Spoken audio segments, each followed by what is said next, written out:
Well, you know what time it is? It's time to get weird. We're going to just keep the weirdness going all the way through Sunday because we're heading to Austin, Texas, and everything is more weird in Austin, Texas, including left and right turns, twist and turns. We're going road course racing this weekend in the NASCAR Cup Series. Howdy, everybody. I'm saying howdy because we're going to Texas. The Lone Star State has one of the most technical racetracks that we see the whole entire calendar year for the Cup Series. Circuit of the Americas has twisting turns and high speed straightaways. And if you're a betting person, which I hope that you are, and you can take some help from this, I'm giving you help. I'm picking my road course ringers. There are five guys that I think may be the ones to pull into victory lane. So let's get into my top five picks for COTA. Well, we always encourage feedback and your participation. So if you agree, disagree, add it in the comments. You can tweet me. You have to be nice, kind of. Just be nice. But here are my five drivers that I think can get it done on Sunday. And I'm going to call them the road course ringers. And we're going to go in order of their odds for this Sunday's race. So at number five, his odds are 1,800. AJ Allmendinger, which I feel like is kind of a steal at plus 1,800 for one of the best to ever do it on road courses. He obviously is back in the Cup Series full time, and we're taking a look now at his Roval win in the NASCAR Cup Series. And I just want to break down his Roval stats first. Now, before you tweet at me about this, I know that COTA is not the Roval, but the Roval is super technical and it's a road course. So let's just take a look at the Roval stats first because he has 5 wins on the Roval. 4 of them are in the NASCAR Xfinity Series. One of them, obviously, right now, we're watching his Cup Series win, which was huge for Colic Racing. Now, let's just look, let alone at his road course wins. He has 11 of them. That's double digits. He has 5 on the Roval. That's the most NASCAR wins on the Roval of any driver in any field. And then he has 11 road course wins, which is the most by any Xfinity Series driver. He holds the record. I mean, the guy at COTA has finished top 10 twice. One of those, he was going for the lead and got wrecked out and salvaged a top 10 finish, which is extremely difficult to do. And he's won twice there in the NASCAR Xfinity Series. So AJ Allmendinger at plus 1,800, that's a steal for me. So my number 4 driver, and technically you can kind of switch these guys out. So don't give me too hard of a time of where I place them because at the same odds as AJ Allmendinger at plus 1,800 is Chris Buescher. Now, Chris Buescher got his first win on a road course last year at Watkins Glen. He was battling SVG here and it was really entertaining road course racing. Chris and RFK Racing have put emphasis on their road course program. He's finished 8th twice at Circuit of the Americas. But for a guy like Chris Buescher, every single time we go to a road course now, you find him either leading at some point or he's challenging for the lead up front and has a really strong day on road courses. So Chris Buescher is my number 4 at plus 1,800. Coming in at number 3 on my list, and if you listen really closely, you can hear the Dawsonville pool room siren just a ringing. Old Clyde is coming in at 3 on my list, obviously with Chase Elliott. Now, I'm ready for Clyde to reclaim his road course king title because at one point he was the guy. He was the driver. Whenever we went to a road course, it was Chase that was mentioned as possibly dominating the road. His average finish on road courses is 7.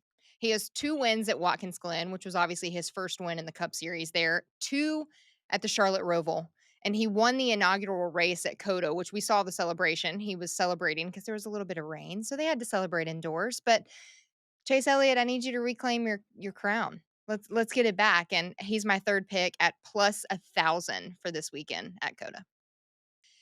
And sitting pretty on my list of road course ringers for COTA at number 2, his odds are plus 600, and that's Tyler Reddick. He has a win at COTA already. He won there back in 2023. All 4 years that we have run Circuit of the Americas, Tyler Reddick has finished in the top 10. That includes when he was running for Richard Childress Racing and for 2311. 3 of those are a top 5. One of those top 5s are a win. I mean, the numbers speak for themselves. He has 3 road course wins, obviously the one that we mentioned at COTA, and Road America and the Indianapolis road course. So Tyler Reddick plus 600 wouldn't surprise me if the 45 is pulling back into victory lane. And last but certainly not least, rounding up my number one spot on the road course ringer list to get it done here on Sunday. He's the odds favorite. And at this point, it's just low hanging fruit, or should I say kiwi? SVG. His betting odds are at plus 550 right now, Wednesday, heading into race week. And he battled Austin Hill for the lead last year at COTA. And unfortunately, it was Kyle Larson that was the benefactor of them battling it out because neither one of them crossed the start finish line first. But he's the first driver in over half a century to win in a debut race, which is his Chicago win. Everybody remembers it. We didn't even know his name back then. We were asking how to pronounce it, and he was just passing all of our guys like they were riding around the kindergarten playground. He has 81 wins exclusively on road courses and street circuits in supercars championships. He's the fourth all time. And if you don't know anything about supercars, they only race on road courses and street circuits. This is SVG's, it's a walk in the park for him. So at the betting odds at one, he's one on my list. SVG might be hanging out and kicking a rugby football, rugby ball, a rugby. I'll ask him on Sunday, but he'll probably be kicking it into the grandstands.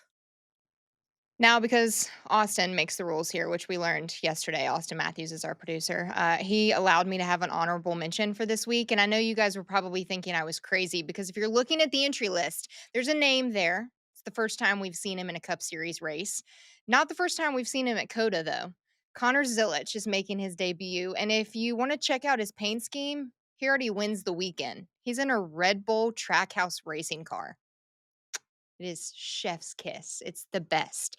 So he wasn't even alive when Cars came out, and that's the only reason he's getting my honorable mention is because he's just young, and I need to see what he can do against the best race car drivers in the world. But if you're keeping an eye on the stats, right now he's at plus 750, which if you can do the math, that's higher than Chase Elliott, higher than Chris Buescher, and higher than AJ Allmendinger.